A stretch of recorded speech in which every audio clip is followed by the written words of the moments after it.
Okay, it says it's live on this end. Oh my goodness. There we go. We are officially Hello, on hello. the air, everybody. Say hello to the world. Nice. Right? I'm Exciting gonna times. I'm gonna sing a song for you. It's Terran Tuesday time. It's Terran Tuesday time. Gonna on and drop a dime on Terran Tuesday time. You'll see our shatter with a person that he's with. It's Terran Tuesday time, and we love you. Yay. And James Esparza's here. Look at his face.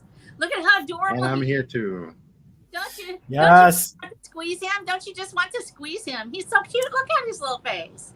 Oh, that's the first compliment I got this decade. Maybe I'll refrain from squeezing. I'll just like give him a hug.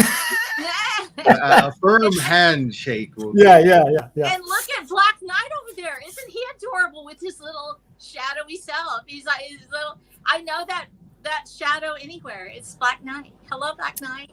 Hello. That's my blackish space armory head. Finally. I know. Yeah. Yes. We are officially here. We are live at your first Terran Tuesday, where we're going to explore all those things that have inspired these fabulous writers that have allowed me to host them on my channel. Which is As awesome. at least for the first one so far. I'm sure over time, if this picks up, we'll probably set up a Terran Tuesday specific channel just made for that and all Terran Tuesday stuff. But for now, the first one's going to be right here, folks. So welcome to the World Without End channel. I'm really glad you chose me to host you. Thank you. I am so excited. Yes. James, I read your stuff. I read your Substack, y'all. If you have not looked at James's Substack yet, you need to go.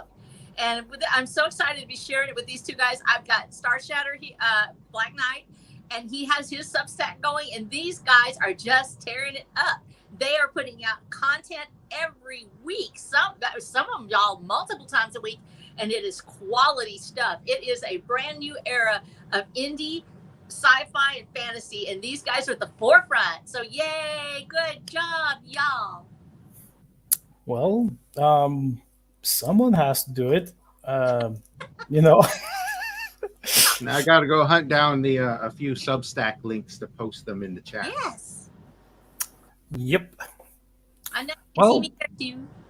But I'm not prolific as these guys. I just do my book and some weird stuff with like animal. I take videos of the birds chirping or something like that.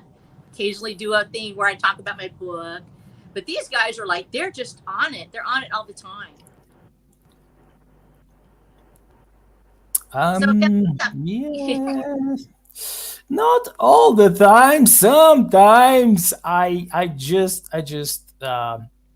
need a beer and the samurai movie or one of Clint Eastwood's westerns or something like that.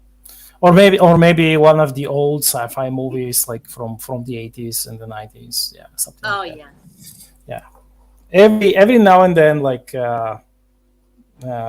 we need a quality rest, And talking about rest and inspiration, what would you say is your top choice when it comes to winding down, dumping the stress, relaxing, let's say for a day or two in between work, writing, creating, etc. Who, me? You want James? Yes. We are starting with the lady. Thank you so much. My number one way for dumping stress, and so it's been a pretty stressful year for me. Y'all know that I had major wrecks and deaths in the family and everything. First of all, I go to Jesus Christ, so I'm going to say that right now, right up front. I've really been blessed that I have that in my life. Secondly, I love music, and so when it gets to where I can't write or where I'm just so overwhelmed by life or things that are happening, I go directly to music and I start plugging it in. And I have this huge playlist for Watcher of the Damned. I actually have an official one that I use, which is just Texas music and Texas artists. And then I have a second one, which is my inspirational, what I listen to for me. In addition to like just some regular church music and stuff, I also, because I love old hymns, I like the really old stuff, like from the 1800s and stuff. So I'll put those in and I'll plug them in and listen to them. But I also love movie music, and I am a huge fan of Westerns. And so I listen to a lot of the John Ford movie scores. I listen to spaghetti Western movie scores, like Enrico Morricone is his last name. He did the Pale Rider trilogy and spaghetti Westerns. And I go back to those huge sweeping scores. And then I also go to one of my favorites, of course, is John Williams. And so I go to the Star Wars soundtrack and just stick it in and just let it take me away. And because it's classical music, it really isn't verbal. It sets a scene, and it allows my brain to just make these incredible scenes that go with the music. And that's kind of how I do it. Right? I go in and it lets me just flow away. All right. So the same question, James.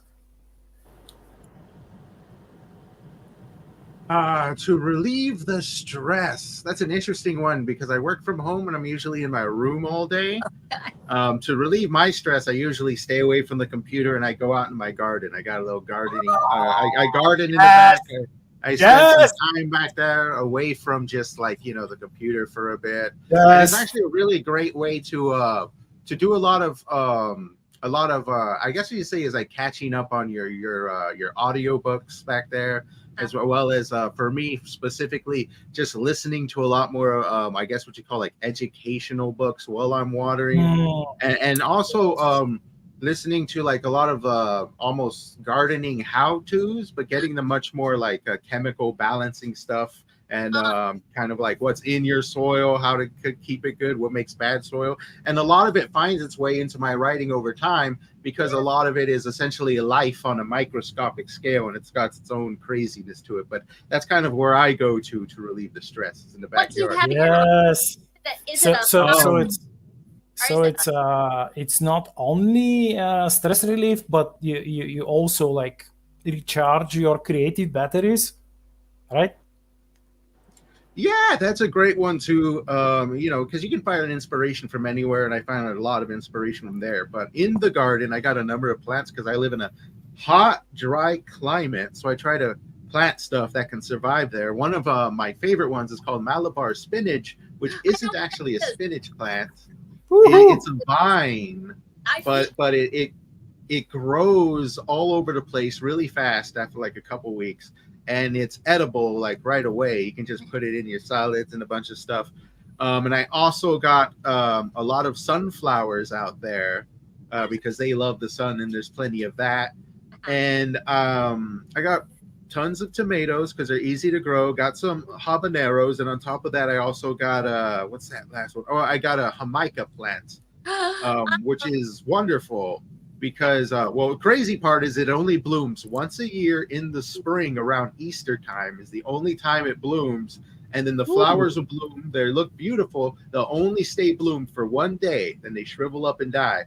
But that's what you would make of this very popular drink in the Mexican culture called Jamaica, as well as other around Latin America called Jamaica. And that plant's really great because you can just leave it out in the sun and it'll be perfectly fine. And you don't have to water it that much either. So, there you go. That's my garden. No, nice. I have a haiku for you for the garden. It's you know me. I have like a lot of amateurish poetry, so bear with me, please. I am the outside, shoveling dirt over seeds. A garden is born. Oh my gosh, that is so beautiful.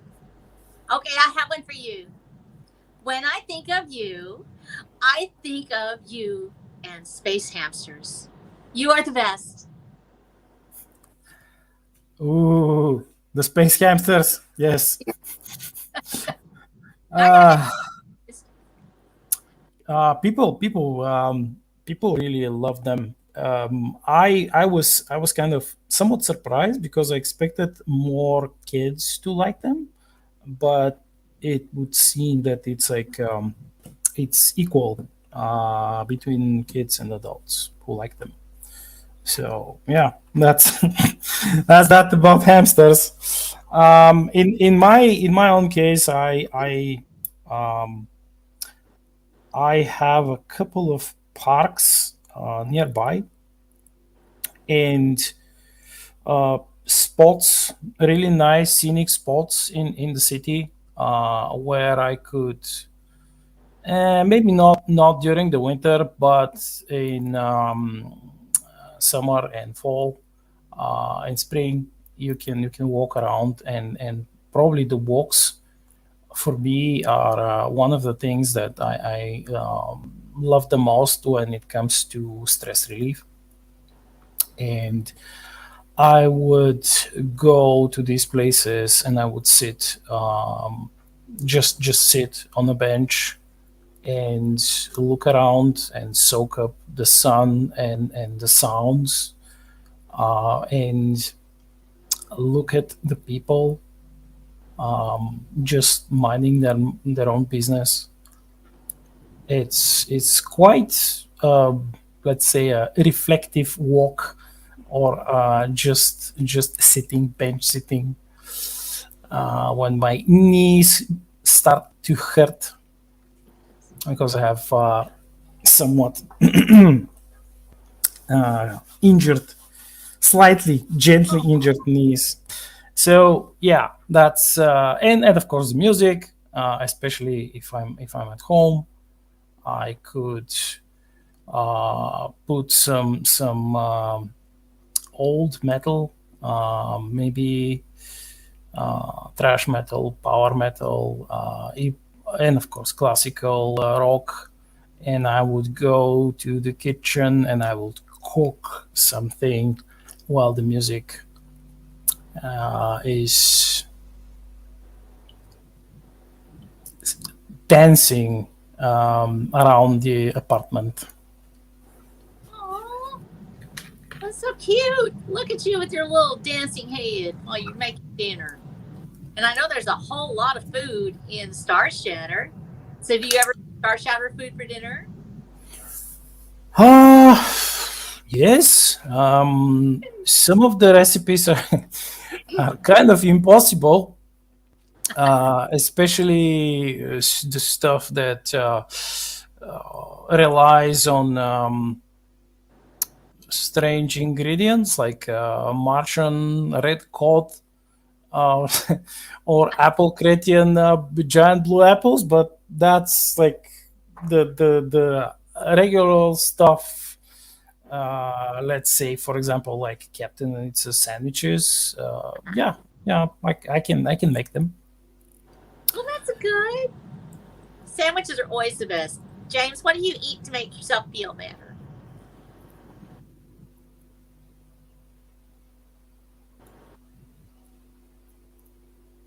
I wouldn't necessarily say I would eat to feel better. Um, but I definitely have some favorite meals I Oh, good. tend to Like head whole, towards. the most wholesomest comfort food ever. Something that, like, Comfort when you food. eat it, you have these like warm, pleasant feeling, let's say memories from your childhood, or something like that.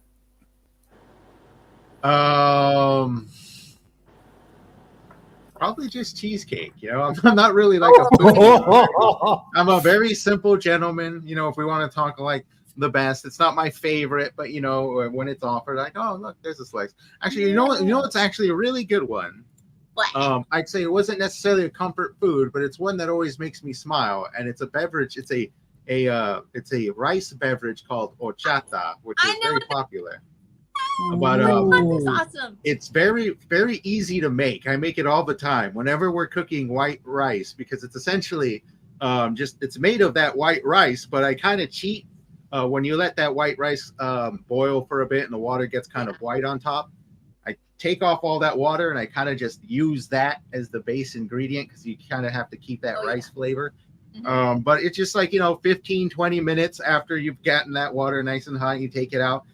You can have yourself a wonderful beverage there. Just got to wait for it to cool down. If you're not making it from scratch. Do you put the cinnamon on it?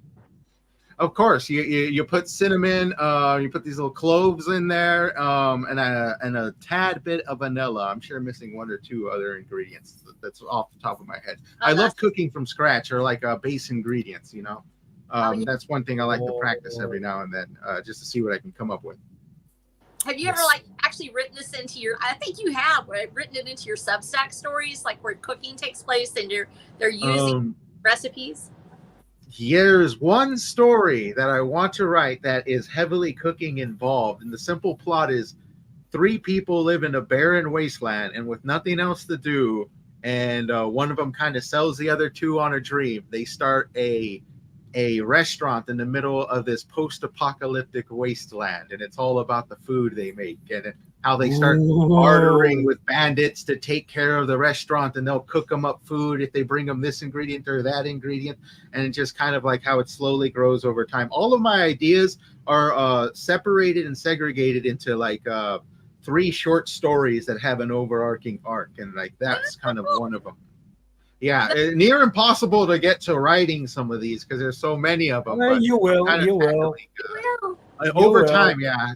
I'm learning it as I go. I still got plenty to learn about writing in itself. That's the best thing. That's like the learning process. That's probably for me it was one of the most inspirational things about writing.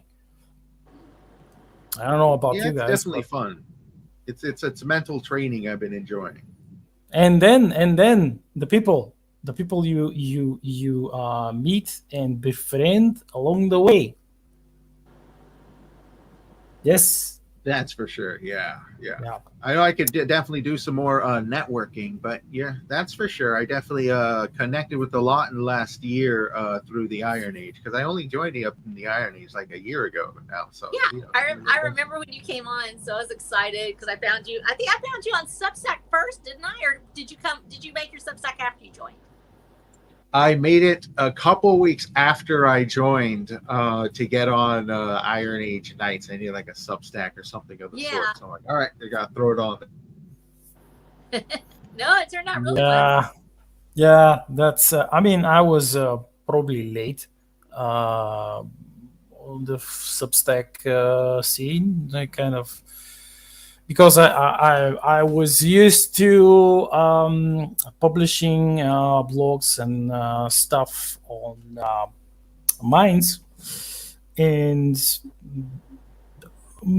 well, when some of you guys told me about Substack, I said, well, let's see, let's try it, let's just do something small. Like post something, just a little bit, just a little bit, and then I'm writing an exclusive fantasy novella just to be posted on Substack. I know you guys have done so well with this, and I think that format of the instant creativity, because you guys both have a similar setup. When I read what you're writing, you don't sound alike.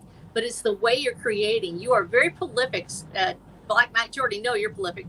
This gives your mind a place where literally when there's something small that doesn't go in a book maybe or doesn't go anywhere else, Substack, it can land there. And it blossoms. And reading you and James both, and James, you're kind of the same way. James, you have these stories that you're just dreaming up. And I have a hard time with short stories. It's a different mindset. And you guys are nailing that format. And I think this is what we've really been missing as readers is the short story. Because we don't have as many magazines right now. We don't have other things. Iron Age magazine has filled a huge void along with Sarsova and other magazines that have come out just in the last couple of years where they've been really trying to make sure that we meet that. But for us to be able to go up and go on Substack and find you guys, and you have new and fresh content, like every couple of weeks or so. There's something. Some of you it's every other day. Black night. But yeah, the same way. You guys have been putting this out, and I feel guilty because I'm not really doing. I watch when we have the Thorny Thursdays or the I think Barbarian Wednesday or whatever, Warrior Wednesdays, and I love the fact that it's thematic. I could literally go through now, and there's 100 stories that's on a particular type of genre. I wrote like one of a romance for it. I went ahead and wrote a romance because I had one in my head and it was really easy to do it. But you guys coming forward with this incredible content that's just boom, here's your creative little minds and you're putting this together and immediately you've got this incredible story. I can go and read that and you guys are just keep on putting out these amazing stories in all different kinds of forms. I know James, which ones have you done? You've done Warrior Wednesday, or have you done the fantasy or the romances? Which one have you done? I'm a bit unfamiliar with those, so I'm going to assume neither. I need you to get on. Okay, so they actually started one where they have a list. It has a bunch of like just every other day there's a theme or something, and they come out. You've been doing so much. I assumed you were just like putting it out there, but you're actually doing I thought you were doing something for Sci-Fi Day, weren't you? You mean James? I thought it was. Yeah. No, like at least not officially. All this is pretty new to me. I just kind of write on my own and release what I think it's appropriate. That's basically it. Shoot out whatever I've got working. That works. I mean, no. Yeah. I originally shot to release one story at the end of every month. But over time, I wanted to spend more time kind of fleshing it out and getting it, to the appropriate quality before releasing. So I'm spending, more time on them as I go and try to stay disciplined with the writing schedule. Mm-hmm. Well, what about poetry then? I mean, I know that our lady, she's quite apt when it comes to poetry. Oh, well, thank you. I think that with poetry, for me, it's very spontaneous. Usually, I'll just suddenly have a poem in my mind. I'll hear the first, it's like hearing music. I'll hear the first stanza. And so I go ahead and immediately go in and I write it down. And I usually don't take any more than 5 to 10 minutes to write an entire poem. It just goes out, bam, bam, bam, and I release. That's why I often have them at midnight because things will have happened in the day. And when I find, I'm actually one of the original people that would be called hyperactive. But the first time they came out in my childhood, it was called hyperactivity. And so I told my mother she's hyperactive, and Mom said, yeah, I know, because I wouldn't sleep but about 3 hours a night. And I've gotten to where now that I'm older, I sleep maybe 4 hours a night, a little longer, I'm really tired. But so when I finally try to shut down my brain, it just doesn't shut off. Instead, it just starts spitting out like poems. I don't know why. It just does. So when I'm trying to That's awesome. It just keeps coming. I also write music as well. And so I write music and because I haven't been able to go in as much, I'm pretty much in this room right now because I have to keep my feet up all the time because there's a lot of stuff going on. So I try to, keep myself alive by keeping my feet up. And so I don't get to play the piano the way I once did. And I'm a pianist and an author and a musician. And so poetry is my way of making music with words. So all of a sudden, my brain will go off at midnight, and suddenly there's all these poems, and I have to write them down. Well, Substack's been wonderful for that, where before I actually have an entire backlog of poetry I haven't really published yet. And so I'm like, I have to just put it on there. So I'm going to have to go in and transcribe because I've got 100 poems that nobody's ever seen. But when I have something like that happen, Substack's been really great for me because I go in and I have a place to put it. And I've got a list of people that are on and I'm not really all about the numbers as much. I love having readers. I love having, 100, 200 readers. It's been fantastic. But it's more about the fact that it's there and I can just put it out. And I know somebody's going to see it. Somebody's going to love it. And so it's been really exciting to know that people actually will read poetry because I thought I was the only one. Oh yeah. It's so wonderful, especially the fact that I've been seeing a lot of really young people on Substack who are interested in poetry, and they write poetry. And it's like the bridge from the Norse mythology, Yes. that Like it connects. Yeah, Bifrost. It connects the young and the old. Like poetry is this eternal, ageless bridge, which is both ancient and new at the same time. yes, and I think that when we're looking at so many people love poetry and they don't realize it. Rap is poetry at its finest. When you have rap and you have it in its best form, it is poetry. The flow and the alliteration, rhythm and rhyme. Which for a while there, when you looked at it in the mid-centuries, especially last century, everyone was into free form, and so rhyming wasn't really considered, proper form. They wanted it to be free form. They wanted it to be more prose than poetry with rhythm and alliteration and rhyme. And rap comes along, and what you have with rap is you have this incredible flow of the rhythm of the words and how they all come together. And then you have the alliteration of the internal and ending consonants or the vowels. And because of that, people have learned the basics of poetry from rap.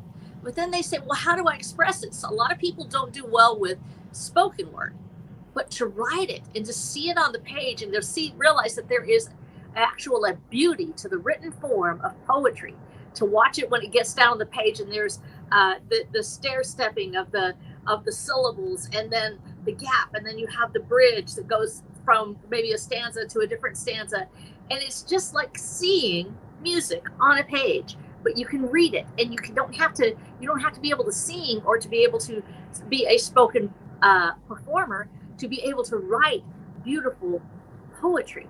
You can write it and other people can see it. And so it's a whole different new world for a lot of people that grew up on rap to turn themselves into poets of the written page. And I think that it's extraordinary that we're seeing this more now. And so I'm really thrilled to see that. And then to see some of the poetry that you've written as well, which is more epic in nature. It actually goes back to those old forms, and you see wonderful Hector the Bridge, things like that. I mean, Turner, they're fantastic. which by the way, which was the first one that you read of mine? I posted a couple, just a couple, Yes. And they are, in my mind, they are supposed to be songs. Yeah. Even though I can't hear the music, I feel my poetry. I don't know if it's too strange or not. It's not But strange. I do feel it, and I have to, like, it takes me sometimes it takes me days to write one of these. Not the haiku. The haiku is like, it's fast. It's quick. But the longer ones, and especially one of the new new ones that I wrote, which is modeled after like the old sea shanties. Yes. This one, strangely, this one took me probably about an hour and a half, Really? which was surprising, because I expected to just sit there and be fully concentrated and probably think and imagine and feel for hours until I finally wrap my mind around the entire uh, composition. But yeah, that's my process is quite slow when it comes to these, like, the longer poems. And one of the hardest ones of mine was, I think I posted it on Substack. It was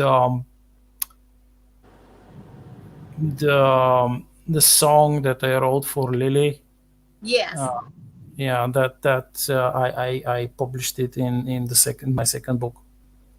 This one took me, I think, 2 months. Well, yeah, but it's epic. So it's a very epic poem. So it has a certain structure to it. And I was reminded a little bit of the Eddas reading it because it had that rhythm. I don't know how to describe it. You can feel epic poetry. You can feel the structure. If you've had enough exposure to not just Western poetry, but poetry from all over the world, the Elder Eddas and the Vedic poetry of India, and you have these the spoken word rhythms for the griots in Africa, there is a rhythm to epic poetry that transcends place or time. One of the best examples of it would be the Welsh form, which has the triplicates that they use. And so you feel these epic poems, and Lily's is a very epic poem. In Watcher of the Damned, I love the fact that you put the poetry in your books, because Watcher of the Damned, the Watcher himself is a poet. Nobody knows because he's this brutal looking man, and nobody ever reads anymore. They don't know how to read. They don't even know how to read cursive, most of it in the book. But he knows because his mother taught him. And so he is writing because he's in this post-tech world where all of the books had been just basically thrown away and everybody was able to read on their devices called the rings.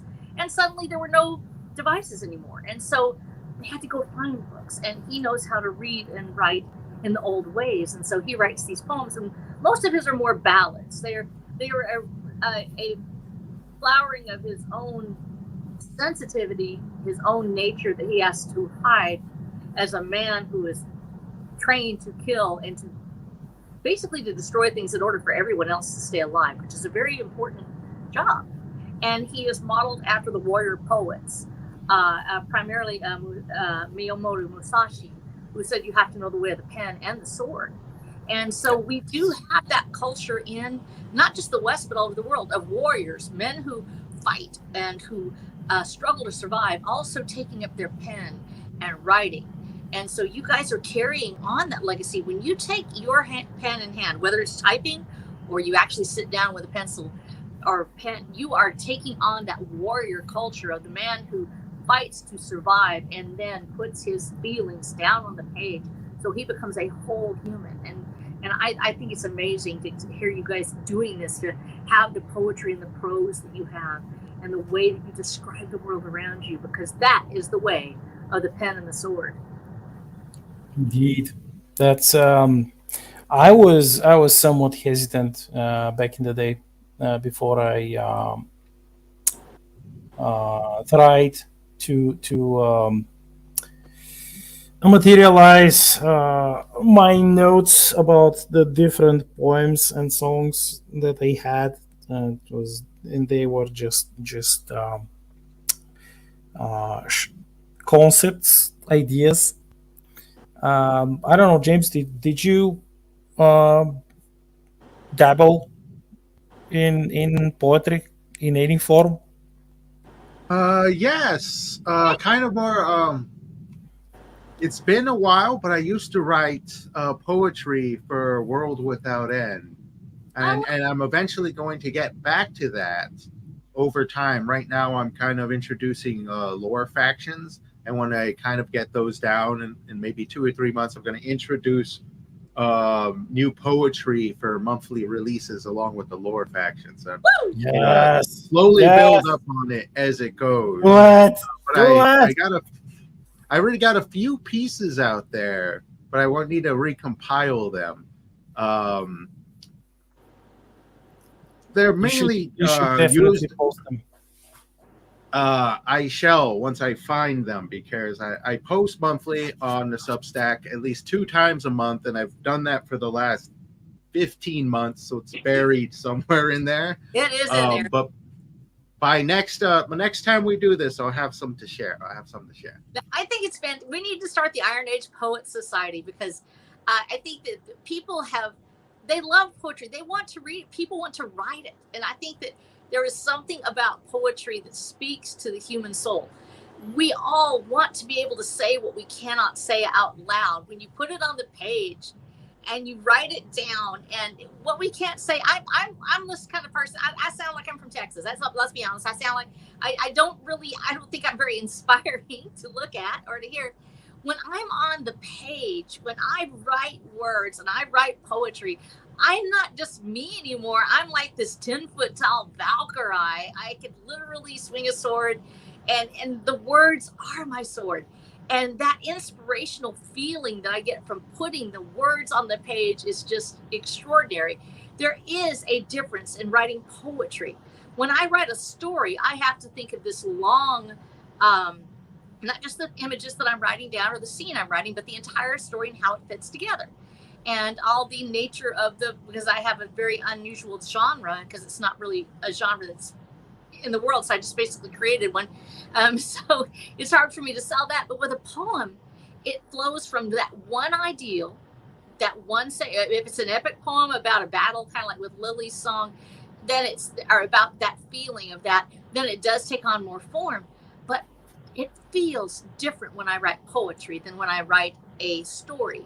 It's about emotion. It is pure. It is a feeling, and the rhythm and the words combined, the beauty of language, because we're both now I'll say that I know English and a little Espanol, and it's Tex-Mex Espanol. Oh, it's King Bob. I can see that part. Hi there.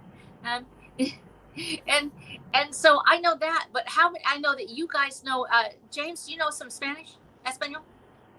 Yeah, I know some Spanish. Poquito or muy? I'll say probably intermediate, but not too much.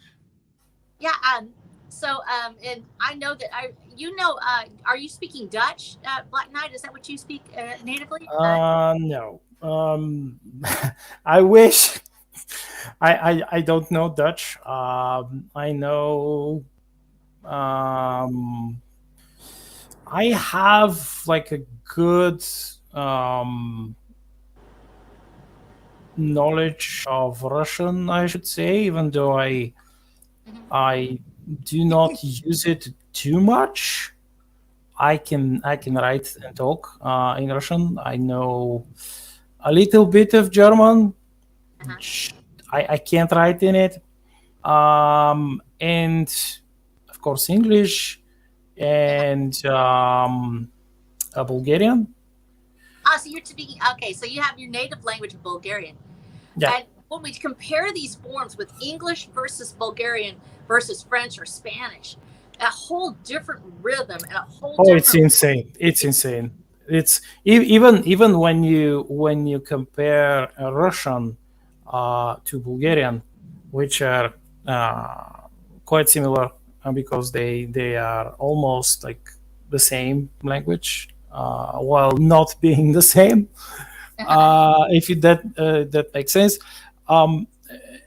You have varied sentence structures, to say the least, and sometimes because I have like some issues with my brain, decrepit brain, it kind of messes up my sentence structures, because I sometimes first think in Bulgarian, then I rethink it in Russian, and then I write it in English.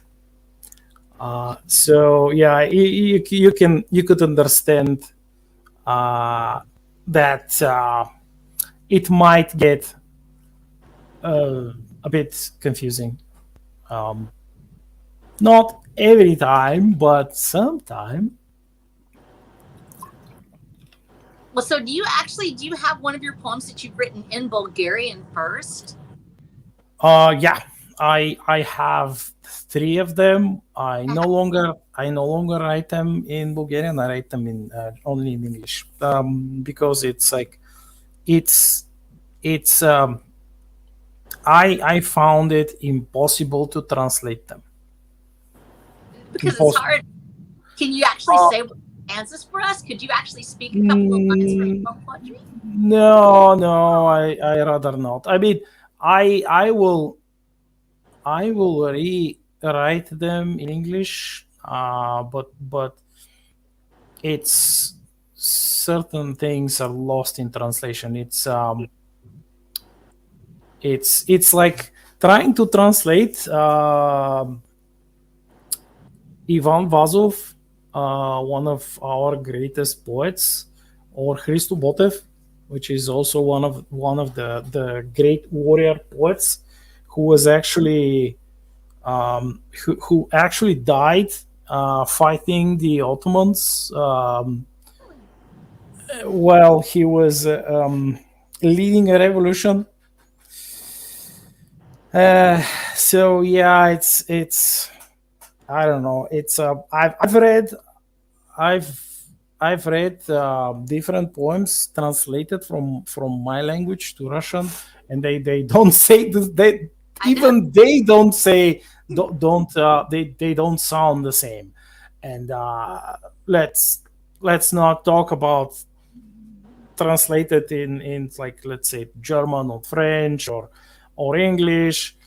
It's a completely different thing. It's like things are lost, and other feelings are added from the different language when you translate it.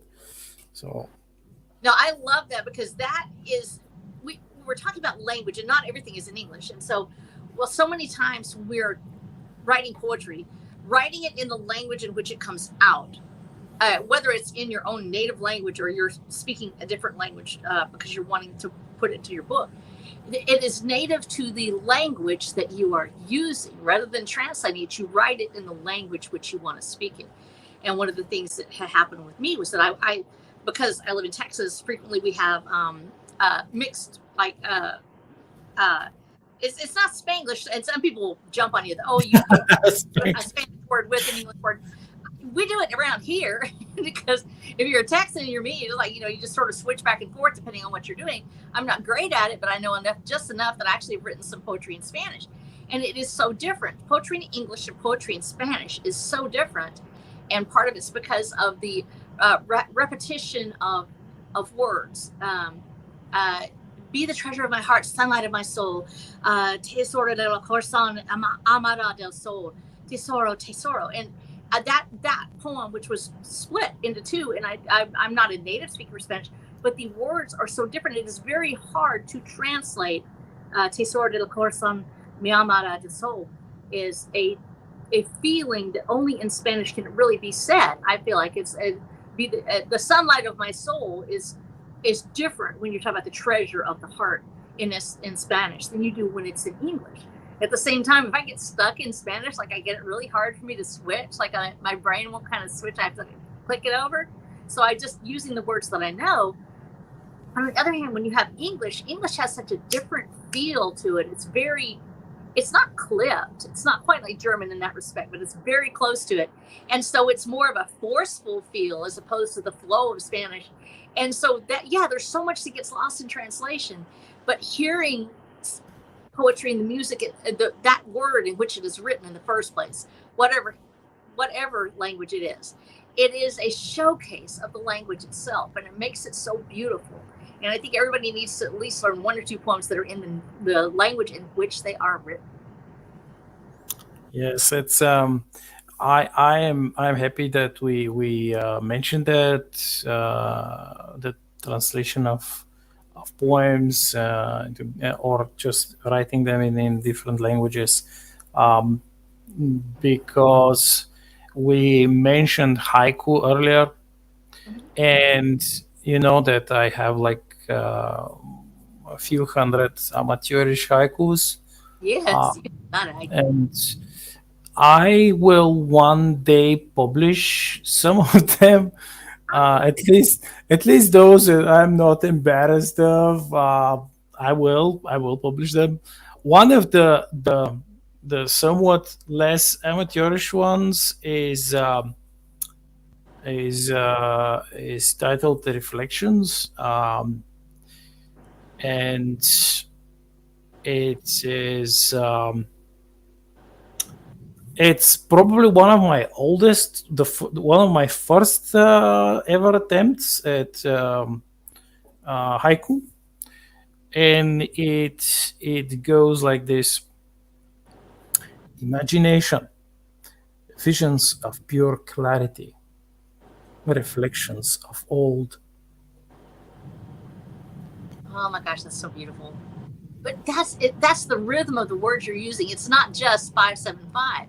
It's the inflection and the tone itself too. And like I think it was Kimba was saying, so much gets lost, for instance, from the Japanese to English. Oh, yes, yeah. And so when we're attempting to do haiku, so many times people forget that it's not just 575. It's tone and feeling. And I can play at haiku all day long, but if I'm really trying to be true to the nature of haiku, that was wabi sabi, that feeling of simplicity and beauty, then what you just did is actually true to haiku as opposed to just 575. It is also wabi sabi, where it has that feeling of peace and joy and the nature of that beauty of what we feel like is Japan in that sense, the cherry blossom falling. Indeed, it's it will flow into the next topic that I'd love to for us to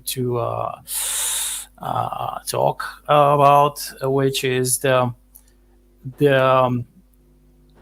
beauty of the world building of that quite special to you universe, which inspired you the most to create. It doesn't matter what it is. It could have been like a single issue movie without like sequels or whatever. It could have been a series of books. It could have been a game universe. It could have been a comic book universe. It doesn't matter. Let's start with James this time. Oh, with me, huh? Uh-huh. I would say the one that probably had a large chunk of inspiration, but not the only, is the movie, and then later on the book, which obviously the books are usually better than the movies. In this case, it was the same. The Never-Ending Story, which I just recently read the book. In fact, it was actually to such a degree inspirational that it actually even inspired the name World Without End. I wanted to have a similar endless vibe like the Never-Ending Story. You know, nice. Something the same that can just house all these in there. And very good book for anybody who hasn't read it. It definitely has like imagination in the center of it. And I'd say it's actually because a couple months back I read the very first novel in the Discworld series, and it reminded me of it kind of carries the same spirit of Discworld, but with a bit of like this kind of higher end aura about it. It's a bit more mystical, I should say. Less playful, more mystical, but it has this very whimsical vibe about it. I'd say it's definitely worth a read if you haven't checked it out yet. But that's the one, The Never-Ending Story. Nice.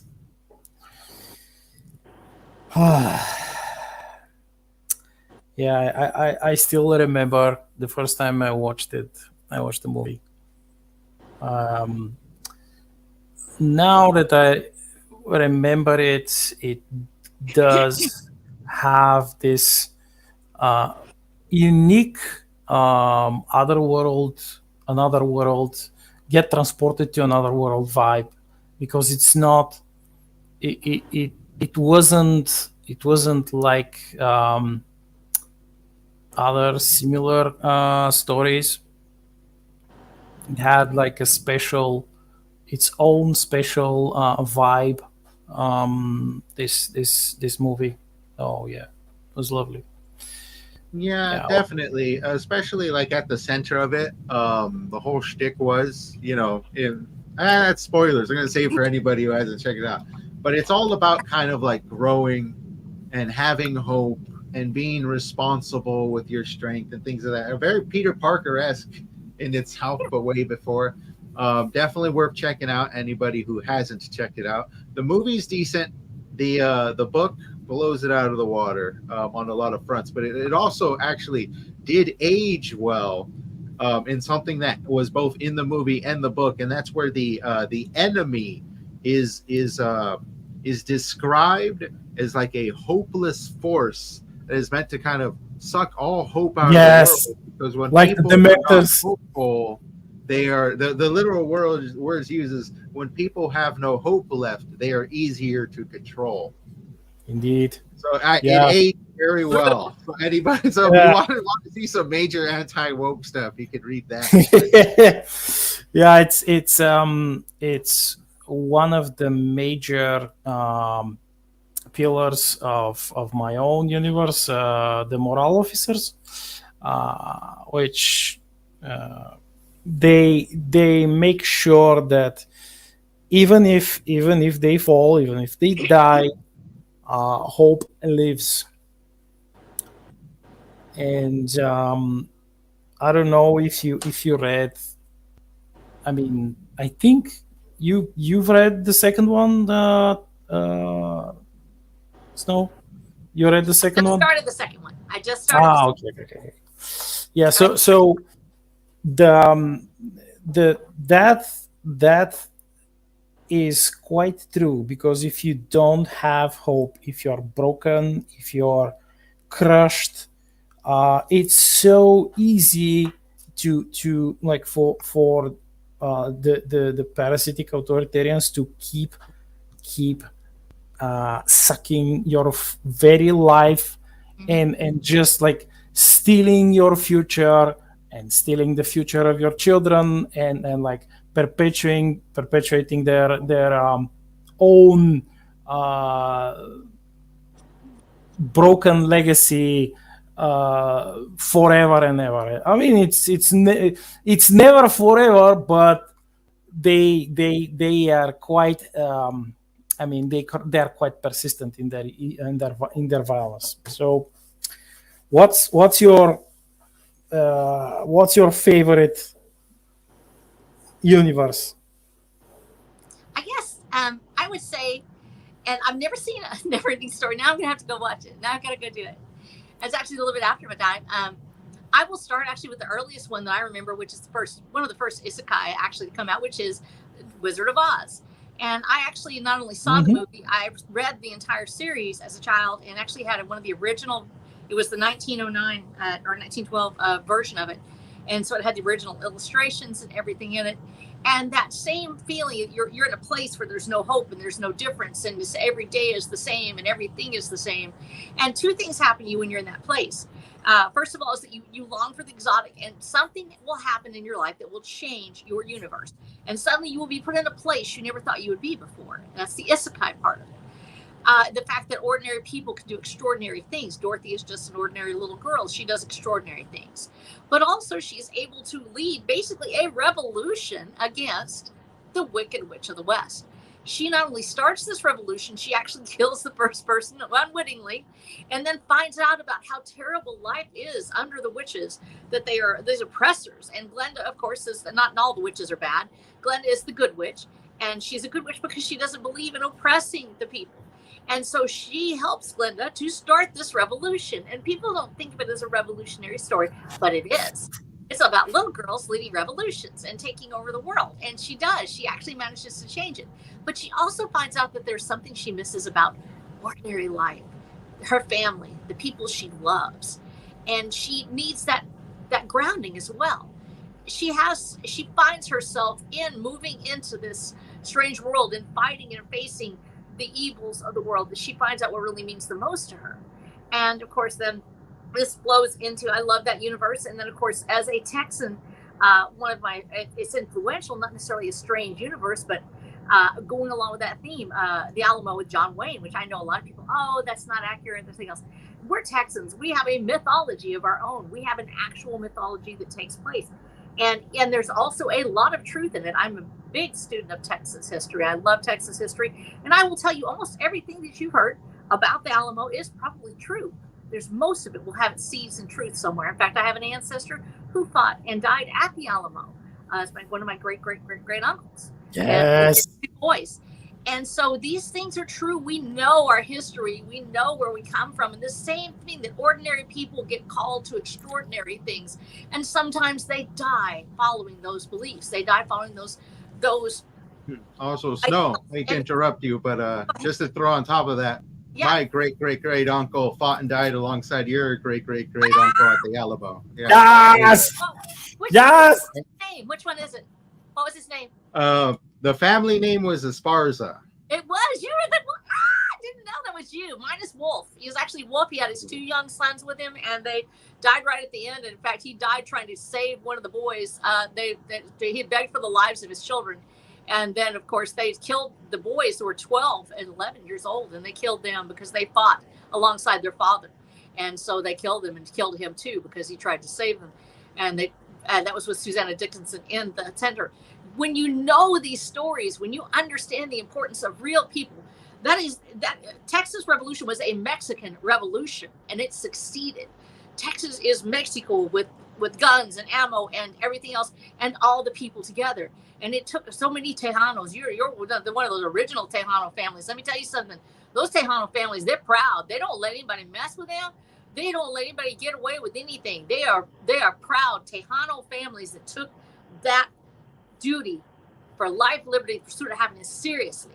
And so when you combine those two things of the imaginary worlds of Dorothy and the Wizard of Oz, or of Star Wars, and then you put it in with real life things, we have a vein of hope that revolutions can succeed.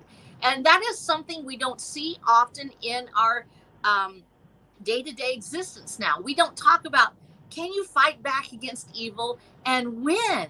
Can you actually fight back against a tyrant? And when, even though you may lose your own life, can you start the seeds of change that will lead to a better future? Not just for yourself, but for everybody. And I think that we need that hope, because you are right. People without hope don't start revolutions. In Watcher the Damned, Hellbilly Highway, which is, I just started writing it. I just rolled right over into it. And one of the big bosses is their villain is actually the system, it is a system of hopelessness. It's designed to create that hopelessness that you talked about with the Never-Ending Story. That people don't feel like they can fight back, that they're part of this thing, and if they want anything beautiful in their life, so they want any sort of joy, that they must conform to the system or they will perish. And so they're trying to fight this revolution against the system, which is designed to suck the joy and the hope out of everyone. And the boss says, no revolutionary fights on without hope. Kill their hope and you kill the revolution. We have to find our hope in things that cannot be held in our hands. And one of the greatest challenges that the revolution has is Rose, as that inspirational leader, says, you cannot put your hope in me. I'm a human being. I will die. If you hang your hopes on one person, you cannot have a revolution, because if that person dies, then the revolution dies with them. Instead, have a greater purpose. Have it to be for life itself. And that's why life, liberty, and pursuit of happiness is so incredibly important, because these are ideals that don't die. They stay alive. Even if I'm the last person to remember, if I die closing my eyes going, I know there's a thing like liberty, I'm willing to fight for it. I'm willing to die for it, because I want someone to have hope that they may succeed, that they actually can have these things.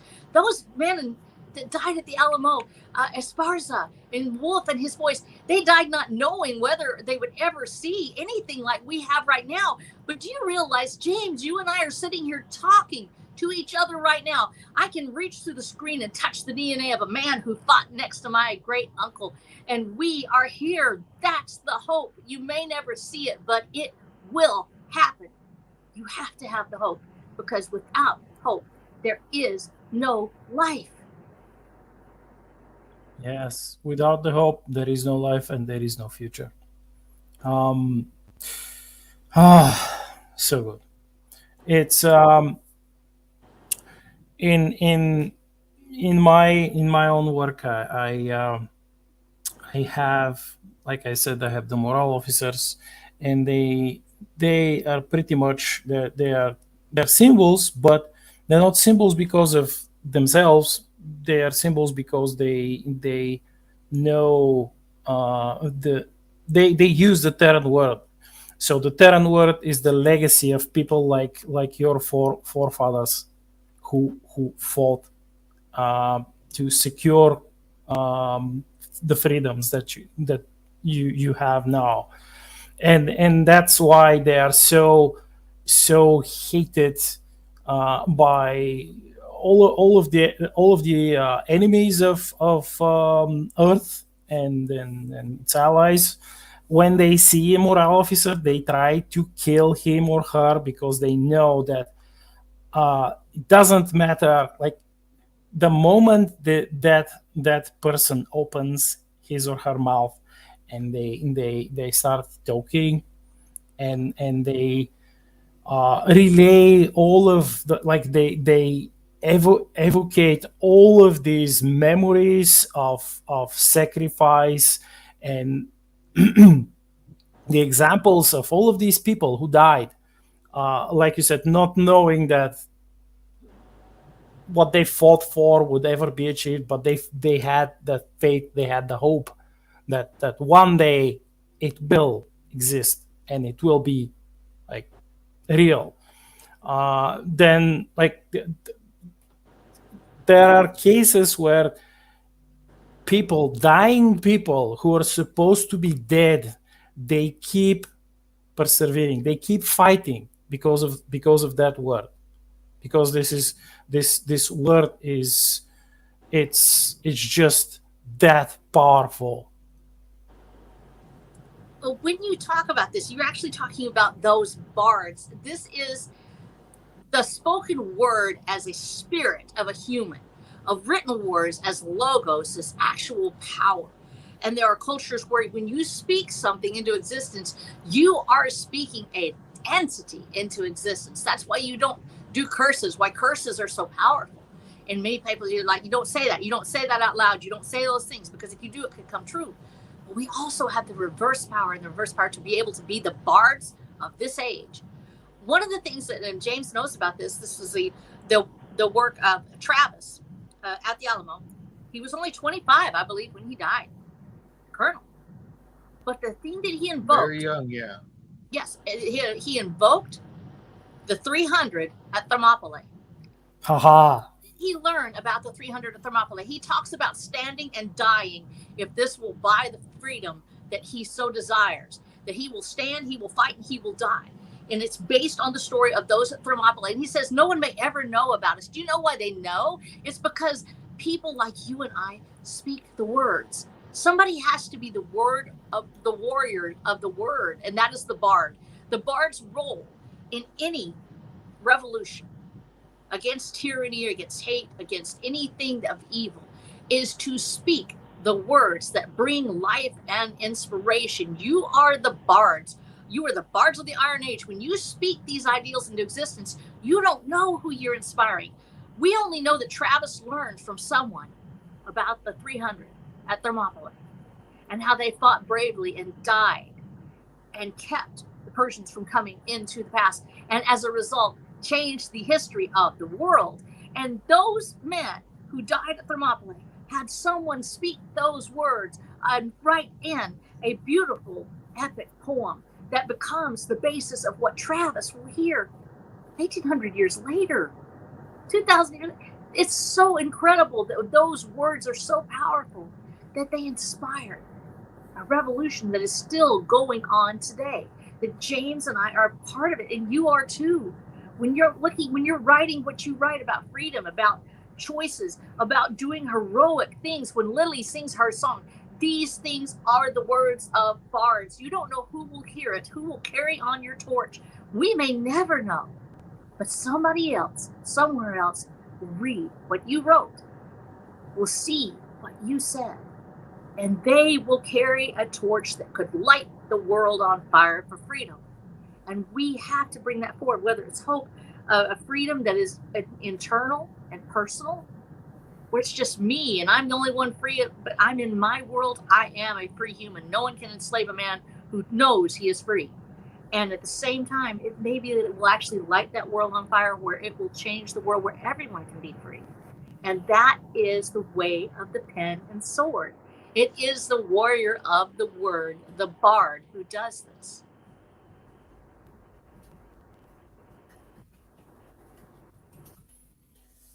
Oh, yeah, that's well, that's basically why I've been thinking about this my idea about this stream, um, and then why I feel and I think that it will be something successful. First of all, successful and helpful and inspirational. Of course, um, we just have to persevere, and bar any real life problems, because we will, of course, have these weeks that we won't be able to have the stream. It will happen. We if we keep doing it, if we keep working on it, if we keep creating more inspirational writings, poems, whatever it is that we make, we have this duty. We have this duty to wield the word and shield the hope, so that people after us, who we will never know, they have this torch that they can illuminate not only the world around them, but their own minds and souls.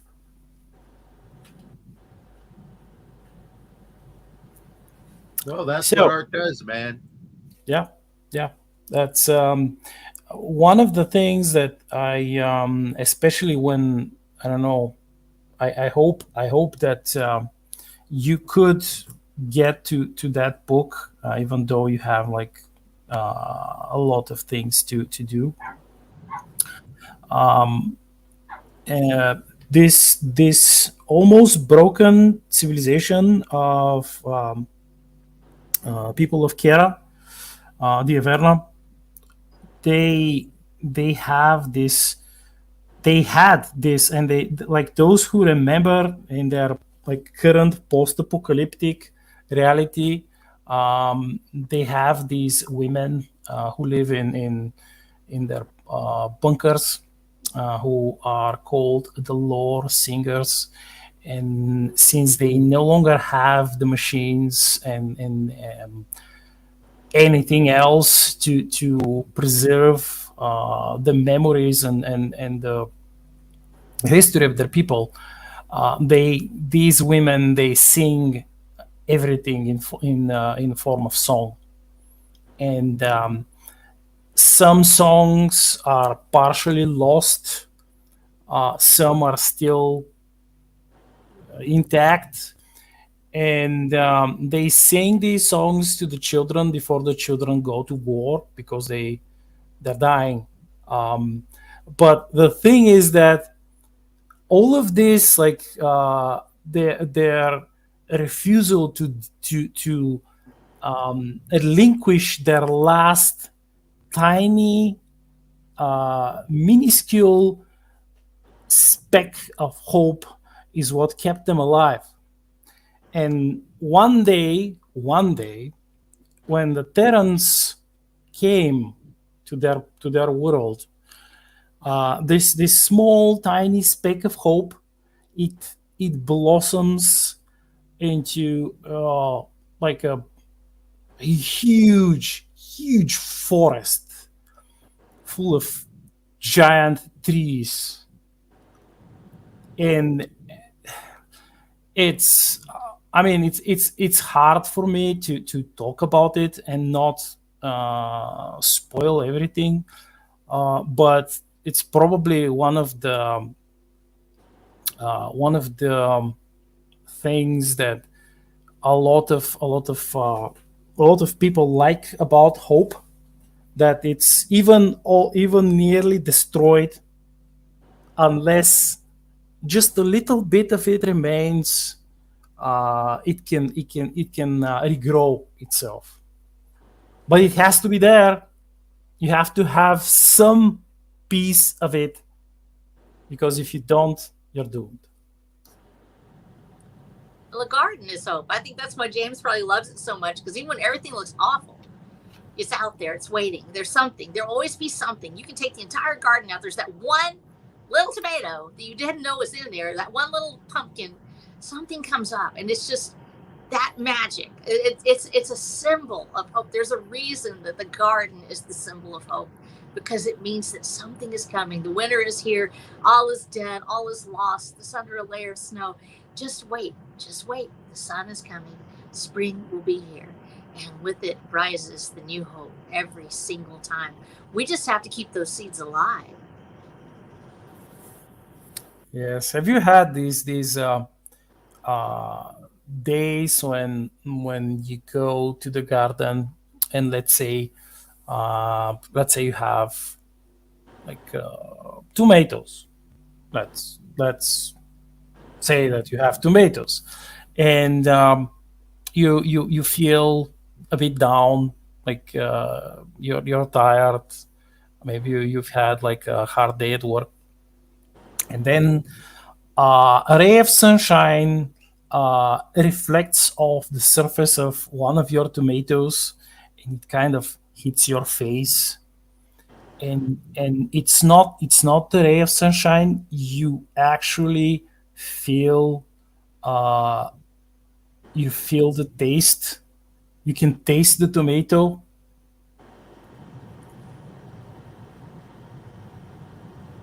James, have you ever had that happen to you, where the tomato is not yet here, but you taste it? I guess so. Yeah, definitely. You know, particularly with the succulent ones. Mm, Yeah, yeah. I mean, tomatoes are. I always say if you're going to get into gardening, tomatoes are the perfect one to start with, because they're notoriously easy to grow.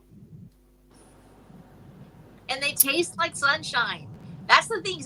So the beauty of this is that the garden is waiting. It's under the soil. It blooms. It gives us this piece of food, and months later, I can take a dried tomato and I can slice it. I can put a little bit of olive oil on it and just stick it in the oven, just roast it like that. It tastes like the sun that shone upon it that day. And in the middle of the winter, there is nothing like tasting a tomato that you grew with your own hands, and it has the sunshine of that moment when you plucked it, and it brings it back to you. It's that cycle just continuously coming back to us. Hope is the same thing. It comes back to us. It will give birth to itself, and it will come back to us, even as those little tomatoes in the sunshine does. Yeah, it's I don't have a garden per se. There was like a small tiny plot which a couple of old ladies and I used to grow like tomatoes, cucumbers, and peppers, and zucchini and eggplants, etc. Like it was tiny, but well, it lasted because they built a building there. While it lasted, like for a couple of years, we were able to grow like a lot of. I mean, there wasn't like buckets and buckets full of tomatoes, but let's say like a few kilos of tomatoes of each. And I actually had this experience. One day I was really sad and really tired, and I just sat and I just looked at this tiny plot of land, and a ray of sunshine just reflected off the surface of one of the tomatoes, and it hit me, and I actually tasted the freaking tomato. I was like, how is this possible? That's hope. That's hope. And the tomato wasn't. Well, yeah, let's say. James, that's your next story. The tomatoes of hope. It's like that's gonna be your The next tomatoes of hope. I'm sure that sounds like a gnome story. I could write something about tomatoes in an oversized garden. That sounds like the perfect story for the uplifted bunnies from Star Shutter. Actually, yes, because Lily was working in the garden the first time we meet her. Yeah, she was a humble watermelon farmer. Yes. Yes, and she was she kind of was forced on that road to become a resistance fighter, a revolutionary of sorts. But then again, almost all of them Terrans are. They, yeah, that's. Hey, I think I forgot to mention about the universe that inspired me the most. Oh yeah, you need to go. Yeah, I well, most people probably know that I like science fiction a bit too much. But my roots are in fantasy, and of course, Tolkien provided me even under our not real communist government, which it was not real, guys. I mean, they keep telling us that it wasn't real, but I digress. Didn't know that. Even then, we still had some access to certain books which weren't completely censored, and Tolkien was one of these authors which he wasn't censored. Yeah, and if you don't know, they like there was a Soviet movie, a Soviet adaptation of Lord of the Rings. Oh really? Yeah, it was kind of like a bit strange, but still they made it. So yes, it's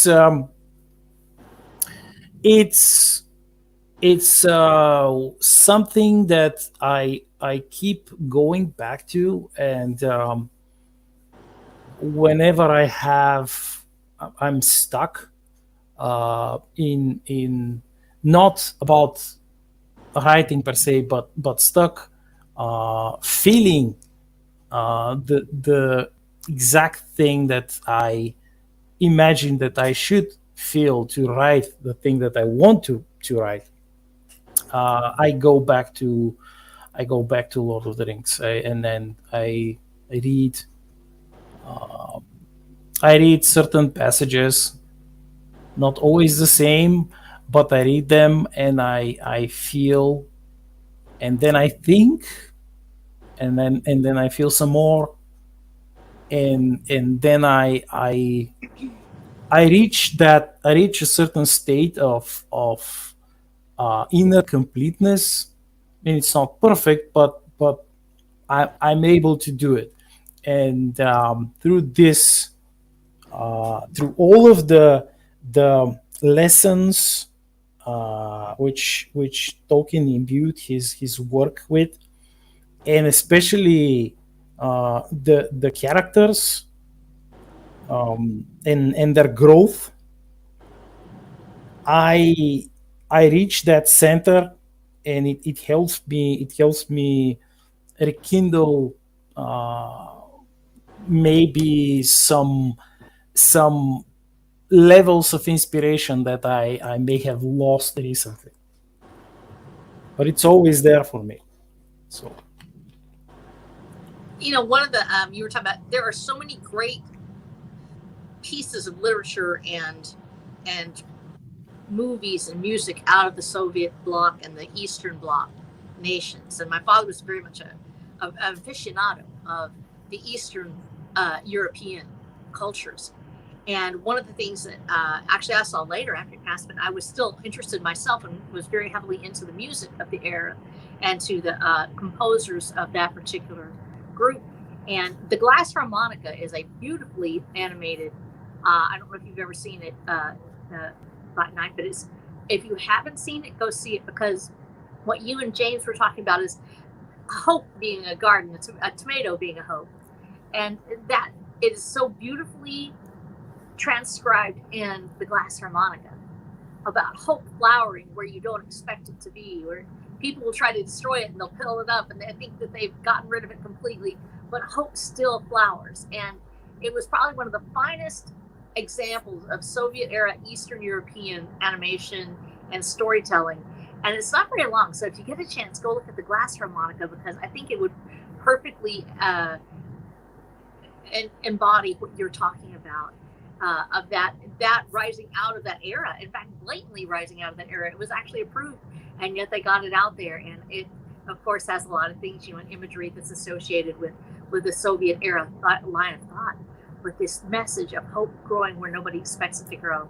It was so perfect. And I'm now going to have to look up the movie you're talking about so I can actually watch it, because I would love to see what this looks like.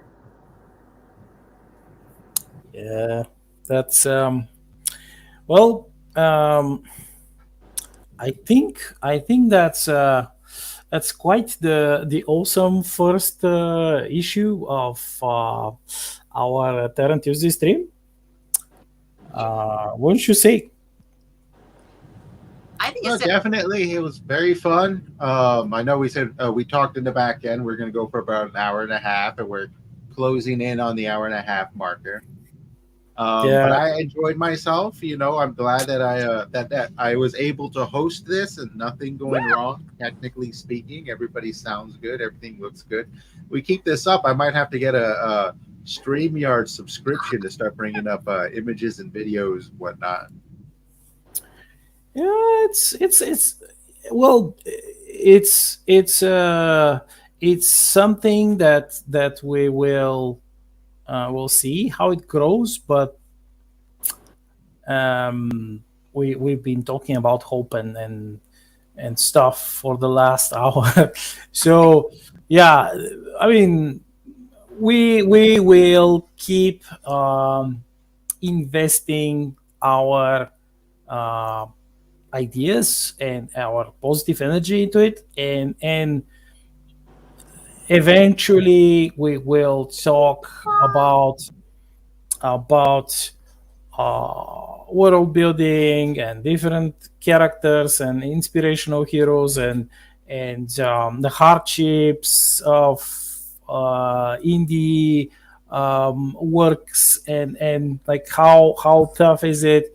I mean, of course, everything worthwhile is tough. I'm not saying that just us like herder. No. But we will make sure that our road forward is paved with inspirational intentions. I want to say how fantastic this has been. James, you were like an absolute pro. You didn't like turn off my camera when I talked too much. That was really sweet of you. Thank you. I have a tendency to get going too much, and then people are like, she won't shut up. And I'm sorry. Sure, I think it's good. It's good. You know, I got like an hour and a half to fill up, you know, and you have plenty of good stuff to say, like clip-worthy stuff. I have to go through that later. If and when, you know, if this keeps up, people, and you really like it, leave comments, subscribe, do all that jazz, let us know, and then eventually we'll probably make like a Terran Tuesday channel. We'll upload clips onto there and whatnot. But yeah. Oh yeah. It's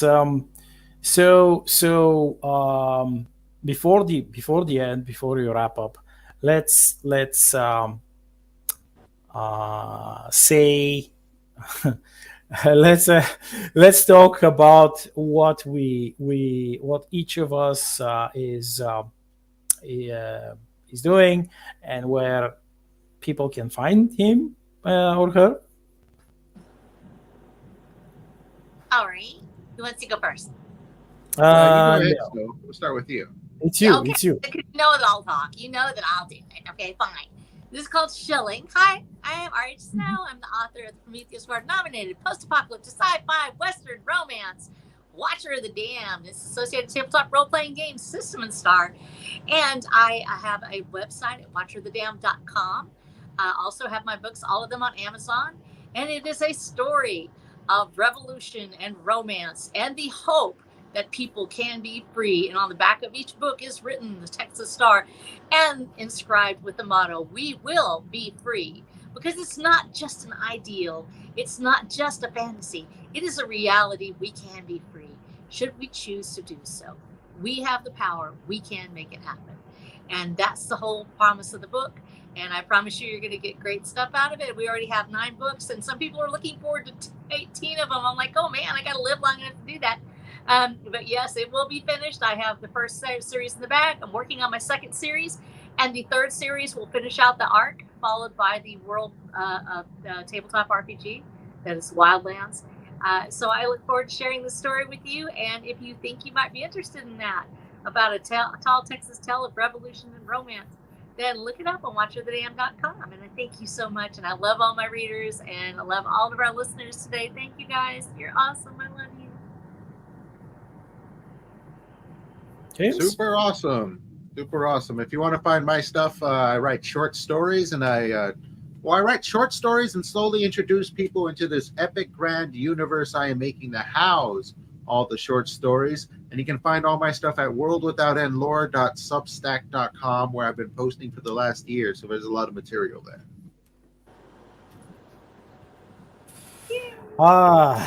Nice. So you probably guessed that I'm Black Knight. I'm the author of the Star Shattered universe, and I have a number of books, 7 so far from out of 10 from the main series.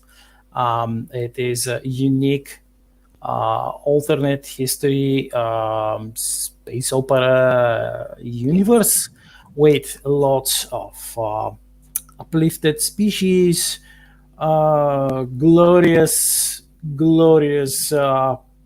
space warfare, and inspirational heroism. Old school, pretty old school. Of course, we have nice and succulent foods, because you cannot have this wholesome world without it.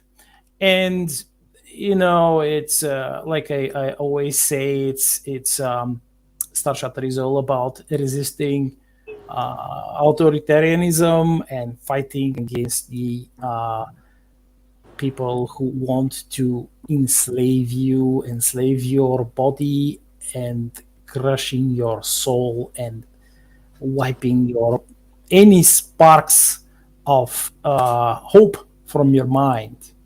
So yeah, if you want to find my books, you can go to Amazon, and alongside my main series, I have 2 books of short stories, which one of them is called The Mandate of Sword and Railgun, and the second one is in true Texan style. Is titled The Blood of Tyrants. I'm ready for that. Yeah. All right. Well, I think that was a successful stream. If you guys, all of the links have been posted in the chat. You can go ahead and scroll back to find them for all of our stuff that we just mentioned. If you like what you saw and you're watching this on the replay, please leave a comment. Go ahead and subscribe. That always helps. And share share this link with your friends. Share it out. Share the replay with your friends. And with that, I think we're good. We're about to sign out. Any last words? We love you. Mwah. And we will be free. Yay. All right. Take it easy, world. Until next time. Stay awesome, guys.